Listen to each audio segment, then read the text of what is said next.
तो welcome back.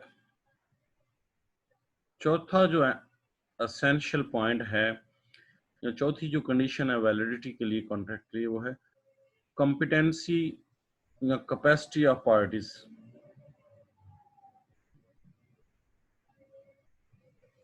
The parties to an agreement must be competent to contract. In other words, they must be capable of entering into a contract। तो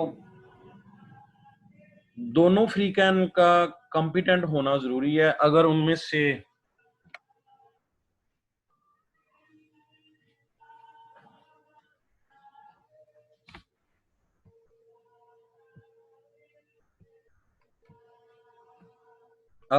से कोई एक freak जो है party of contract competent नहीं है तो तब भी कॉन्ट्रैक्ट वैलिड नहीं होगा।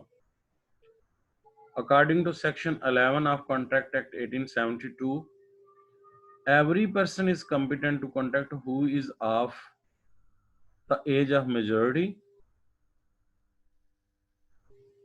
according to law to which he is subject।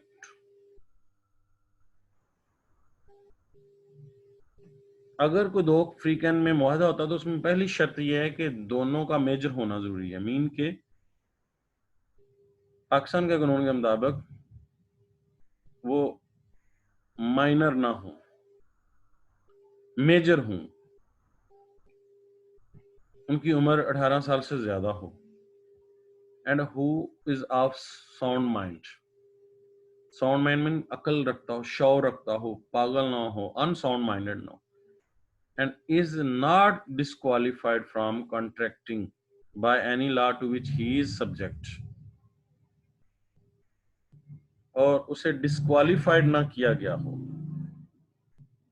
Disqualified से मुराद क्या है कि कानून ने उसे डिस्क्वालीफाई कर दिया है। मसलन एक शख्स फ्रॉड करता रहा है किसी का, तो वो अदालत में उसे डिफॉल्टर करार दे दिया गया है। एक कैदी किसी के साथ मुआहदा नहीं कर सकता जब तक वो कैद में रहता है। एक काउंसलेट जो होता है, दूसरे मुल्क के एम्बेसडर जो होते हैं, वो अपने नाम दूसरे मुल्क में जाके अपने नाम पे मुआहदा नहीं कर सकते। वो सिर्फ अपनी हुकूमत को रिप्रेजेंट करते हैं, तो हुकूमत की तरफ से मुआहदा करेंगे या जो इख्तियार दिए उसके अंदर रह के वो करेंगे, हैं अपने इख्तियार जाती इस्तेमाल नहीं करेंगे।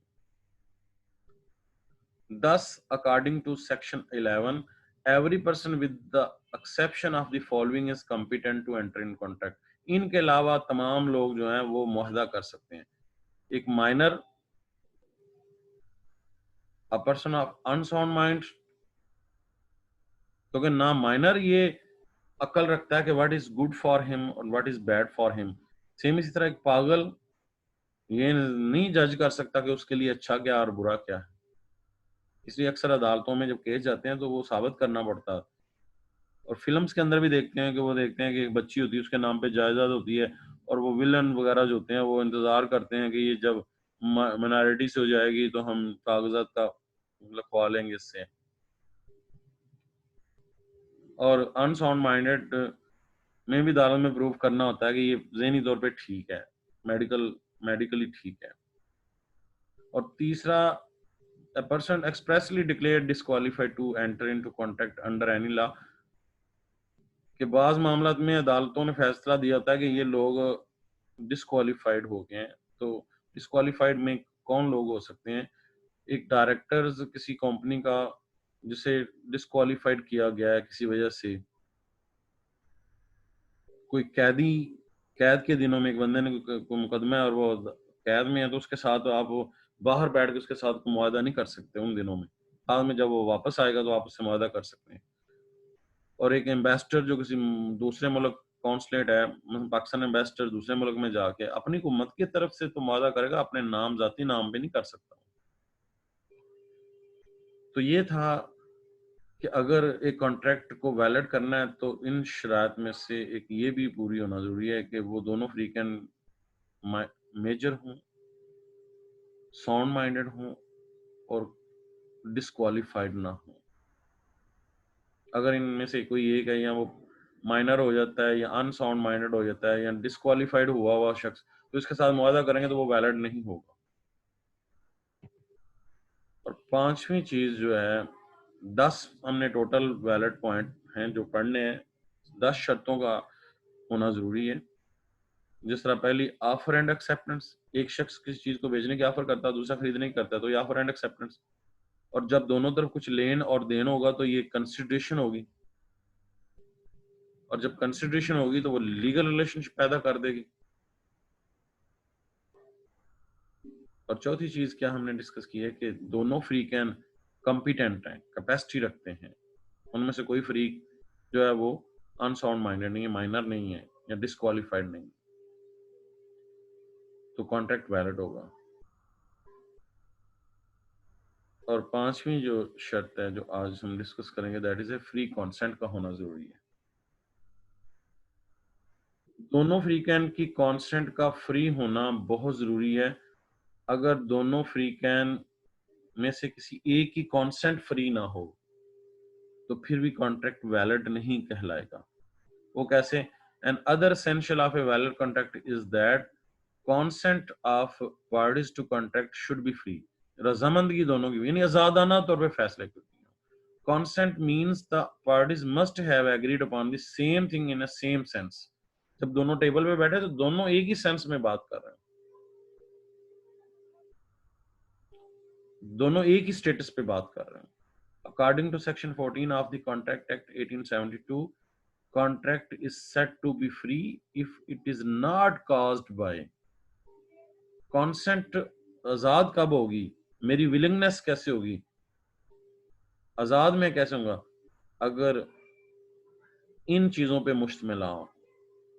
अगर इन चीजों में से एक चीज भी होगी तो वो कांस्टेंट फ्री नहीं रहती। मसलन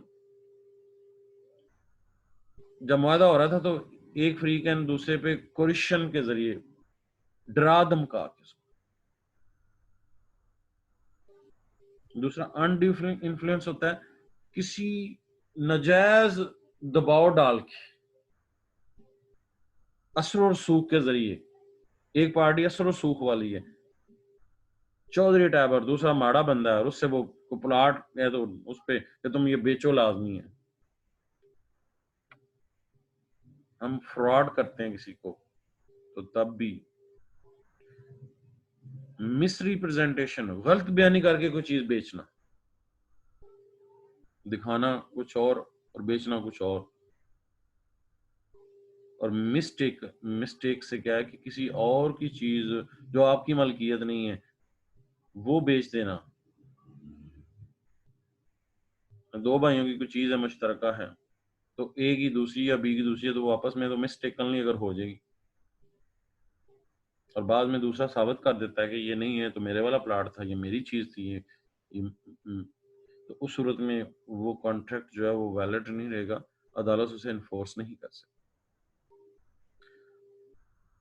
A threatens to kill B if he does not sell his plot for 1 lakh, whereas actual value of house is 2 lakh.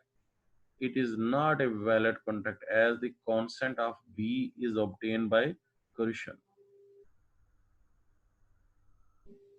क्योंकि मकान तो प्लॉट तो 1 लाख 2 लाख का था, लेकिन ए बी को थ्रेट करता है कि तुम मुझे 1 लाख का बेचो अदरवाइज मैं तुम्हें मार दूंगा। तो ऐसी सिचुएशन में ये कॉन्ट्रैक्ट वैलिड नहीं होगा क्योंकि बी की कॉन्सेंट फ्री नहीं है, आजाद नहीं है, अपनी मर्जी से उसने नहीं दिया।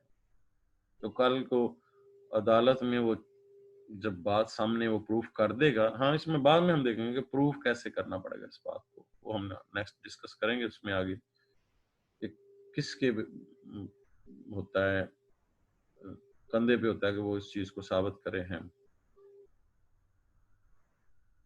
तो ये था आज का टॉपिक।